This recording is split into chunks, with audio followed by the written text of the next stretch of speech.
Bueno, vamos a continuar con la última parte de la unidad 1, que es la parte de tabla de frecuencia para variables de tipo cuantitativas continuas. ¿Sí? Ya vimos las dos primeras formas de construir tablas, tanto para variables cualitativas como para las cuantitativas discretas. Bien. Cuando nosotros estamos en presencia de una variable de tipo cuantitativa continua, fue porque la determinamos o determinamos la magnitud de cierta variable a través de algún mecanismo, algún método, algún equipo, algún instrumento de medición. Entonces, cada valor que se obtiene va a ir acompañado de una unidad de medida, como en este caso, para este ejemplo que traemos acá, es el peso de 45 alumnos que cursan cierta materia. Creo que era nuestra materia estadística. Bien, entonces nosotros tenemos los datos recolectados, están registrados en esta tabla, pero es una tabla que no demuestra tener ningún orden lógico de estos números, ni descendente ni descendente, entonces se consideran que los datos están desagrupados. La pregunta dice que se analice esta tabla y que se intente obtener alguna información de la misma sin realizar alguna modificación. ¿Qué podemos ver? ¿Qué lectura podemos hacer de estos datos? ¿Y cuál sería nuestra conclusión? La verdad que yo veo un conjunto de datos sin un orden lógico y no puedo sacar ninguna información, salvo que me ponga a mirar rápidamente cuál es el valor máximo y el mínimo. Y quizás pueda ver cuál es el valor que más se repite. Más que eso no puedo hacer. Entonces, bueno, por eso estamos en esta etapa de la representación de la información, de cómo la vamos a presentar para que sea entendible. En este caso tenemos 45 datos, pero muchas veces los registros de información, de toma de datos, o la base de datos que nos sea puesta a disposición para analizar, tenga muchísimos más registros, muchísimos más casos.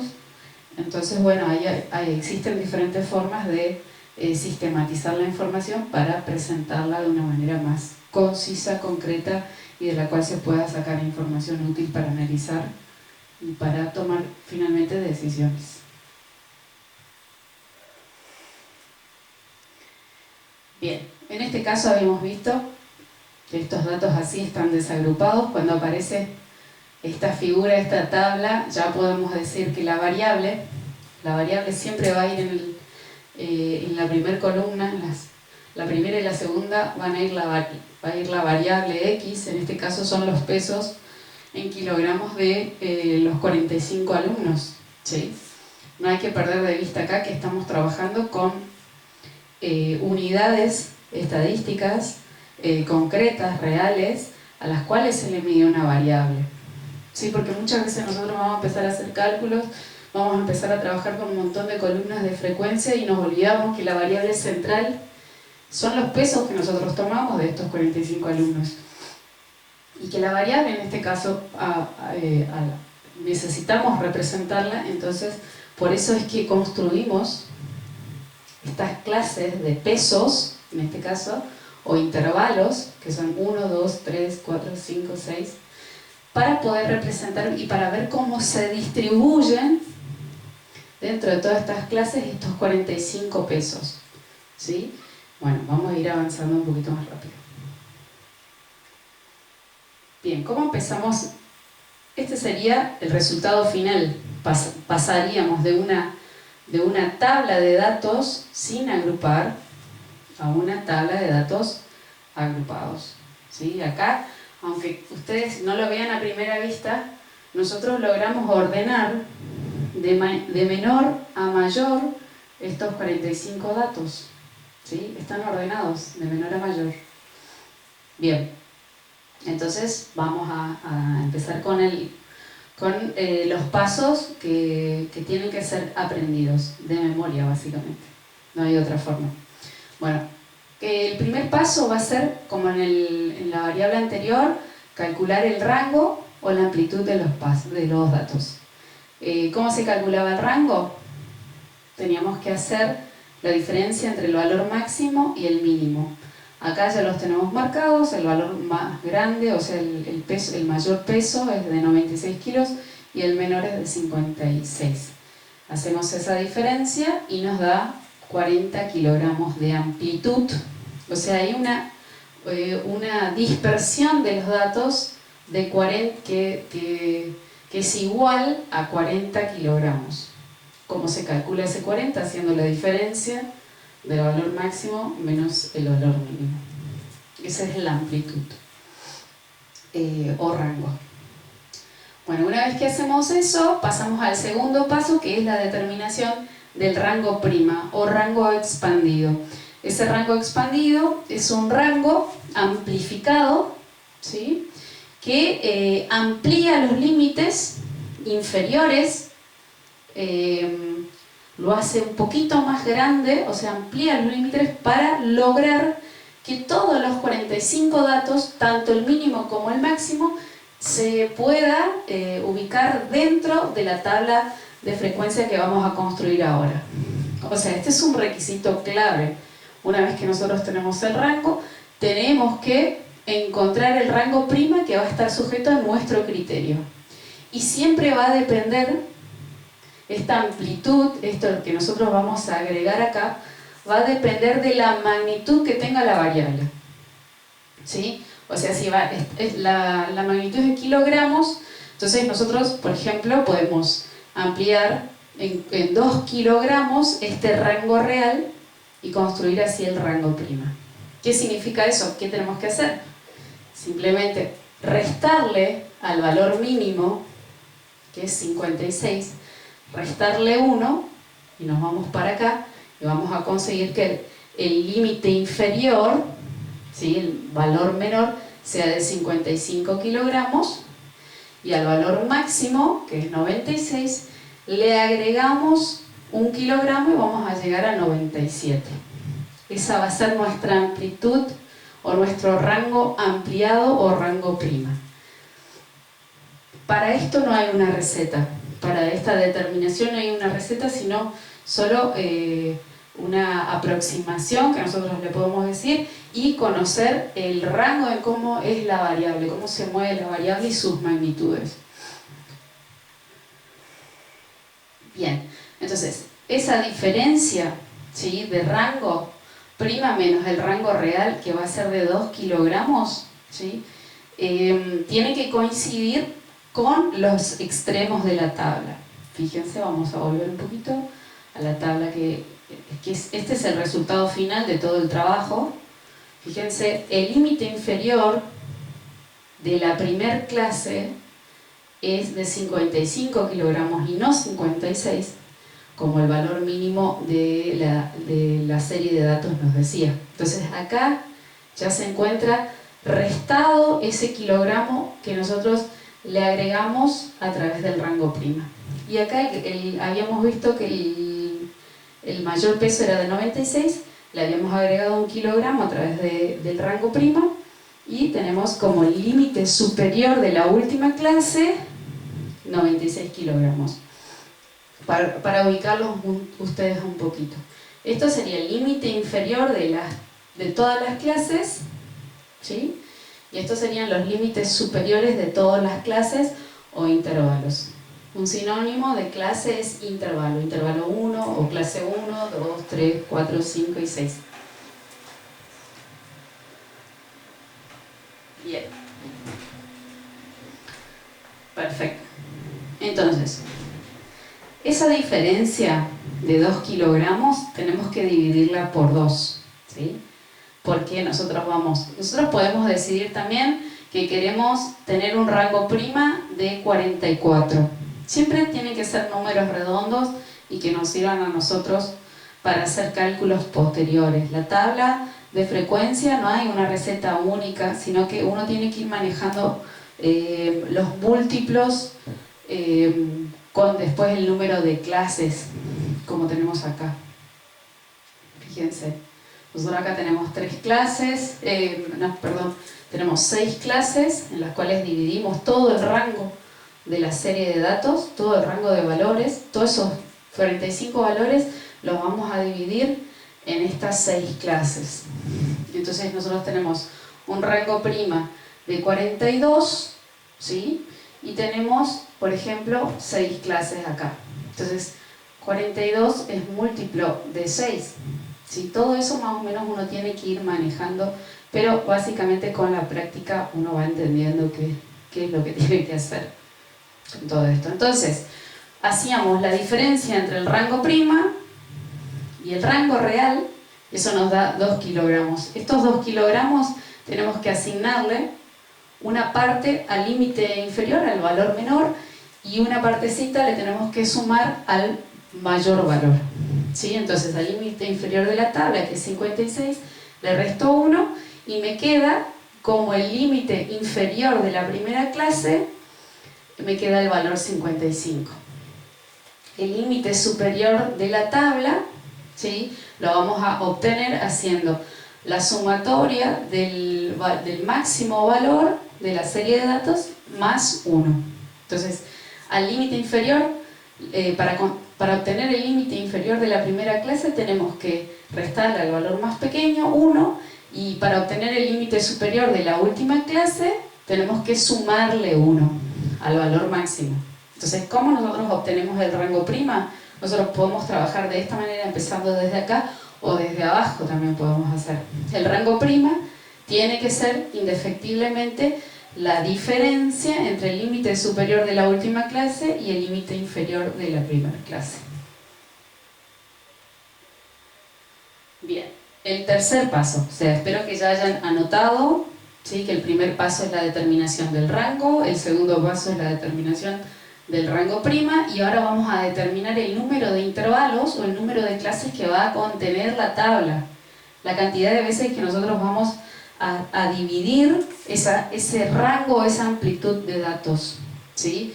Y eso no o sea, para determinar el número de intervalos tampoco hay una receta, pero por conocimiento se sabe que no tiene que ser inferior a 5 y tampoco tiene que ser muy superior a 8, porque ya se vuelve inmanejable la tabla de frecuencias. Entonces, entre 5 y 8 va a ser un número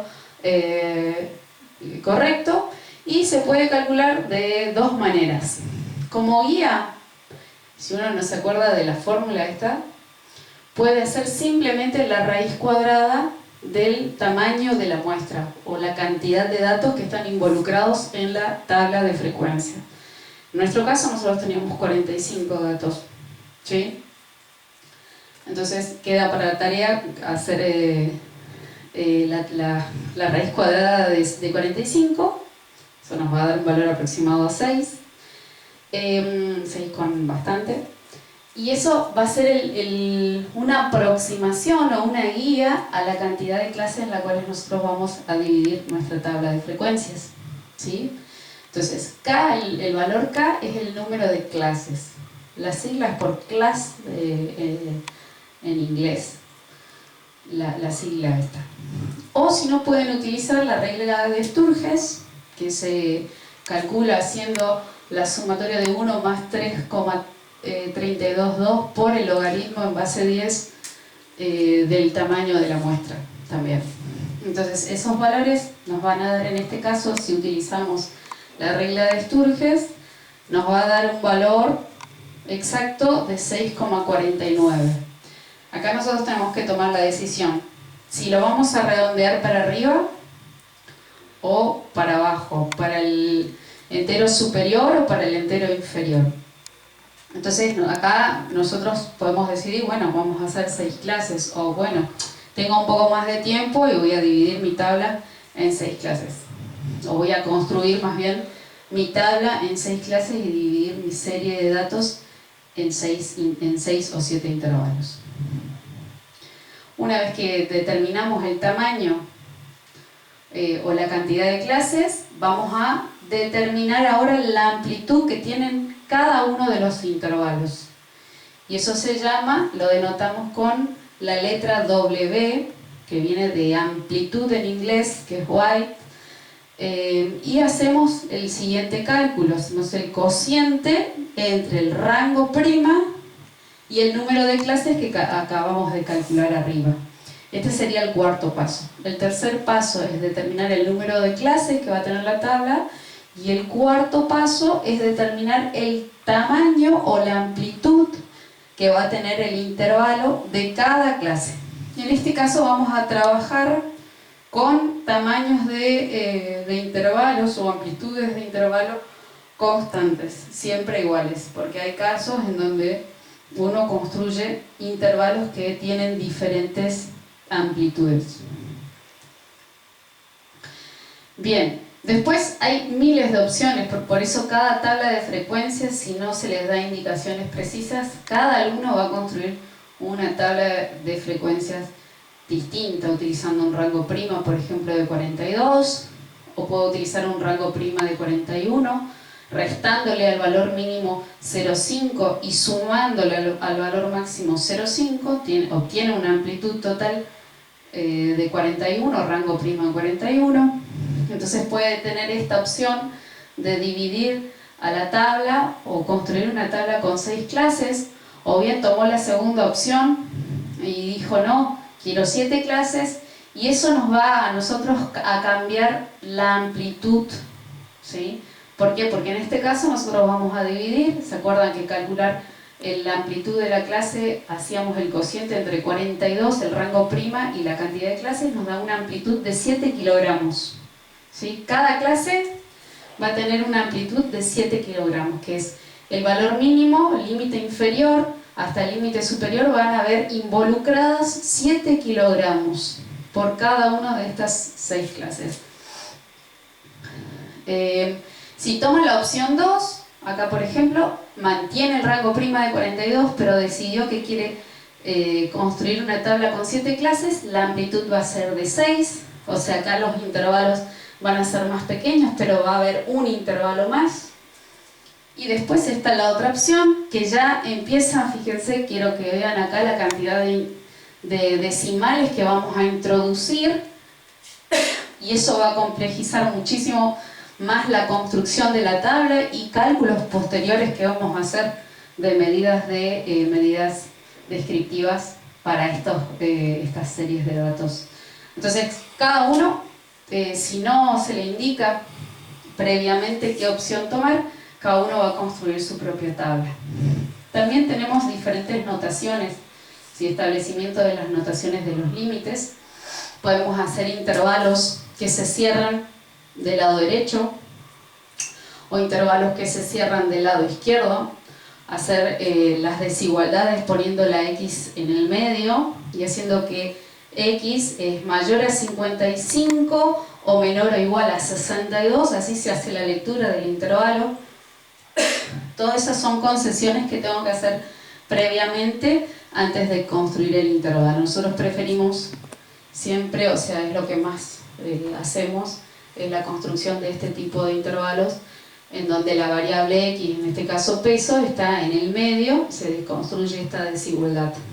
También se puede consignar de esta manera, haciendo, por ejemplo, que el límite inferior, ¿sí?, no va a incluir el 55, todos los pesos que superan el 55 van hasta 62, la próxima clase empieza ya, el 62 no estaría incluido en esta, sino en esta, todos los valores superiores a 62, o sea 62,01, estarían involucradas en esta clase. Espero que se haya entendido eso.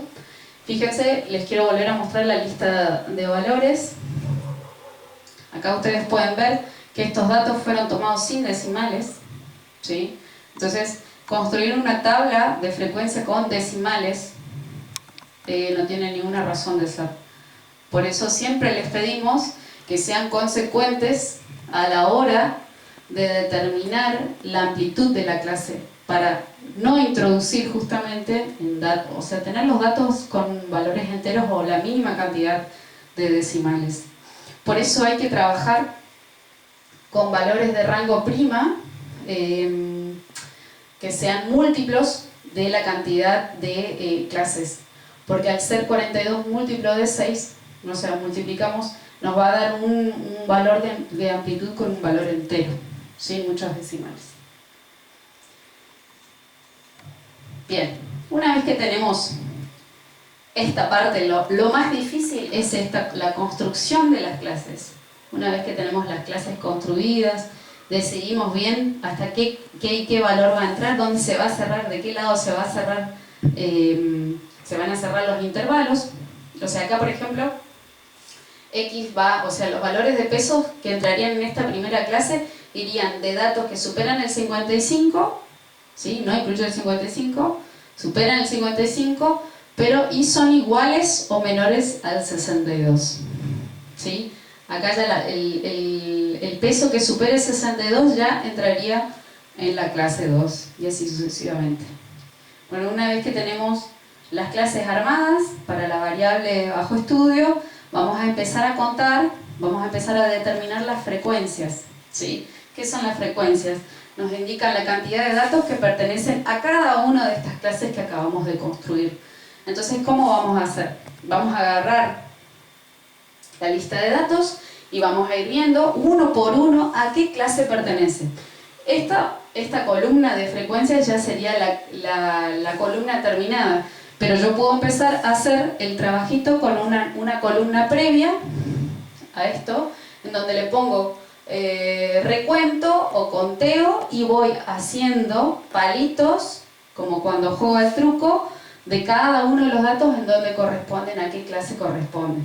Una vez que distribuí los 45 datos, paso a una columna final en donde sí ya pongo los valores numéricos de veces, ¿sí? En absoluto, números de veces que aparece.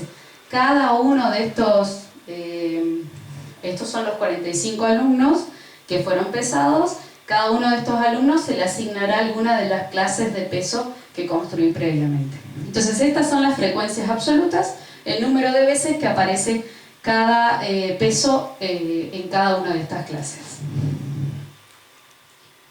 Bien, después están las frecuencias acumuladas, ¿sí? Indican la cantidad de datos que tienen valores menores o iguales al límite superior de cada clase. ¿Qué significa eso?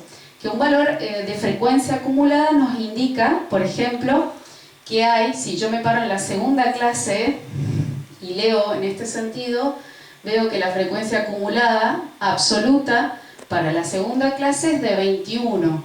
¿Qué significa eso? Que hay 21 alumnos que pesan entre 55 y 69 kilogramos, ¿sí? Porque yo estoy acumulando desde la primera clase hasta la segunda. O sea, en la primera clase se acumularon 5 alumnos. Estos 5 alumnos tuvieron un peso de entre 55 y 62 kilogramos. Si yo voy a la columna de acumulados, ya tengo que acumular todas las clases previas hasta la clase en donde yo estoy haciendo el análisis o la lectura. Por ejemplo, en la clase 5 yo puedo decir, la clase 5 tiene solo 4 alumnos, ¿sí? Que tuvieron entre 83 y 90 kilos de peso. Pero en términos generales, en términos de la serie de datos completas, hay 43 alumnos que pesaron hasta 90 kilos. Y finalmente me quedan los dos últimos, los más grandes, los dos últimos restantes, que al sumarse con estos 43 acumulados, va a dar el valor total de los 45 alumnos que tienen que entrar en la tabla de frecuencia.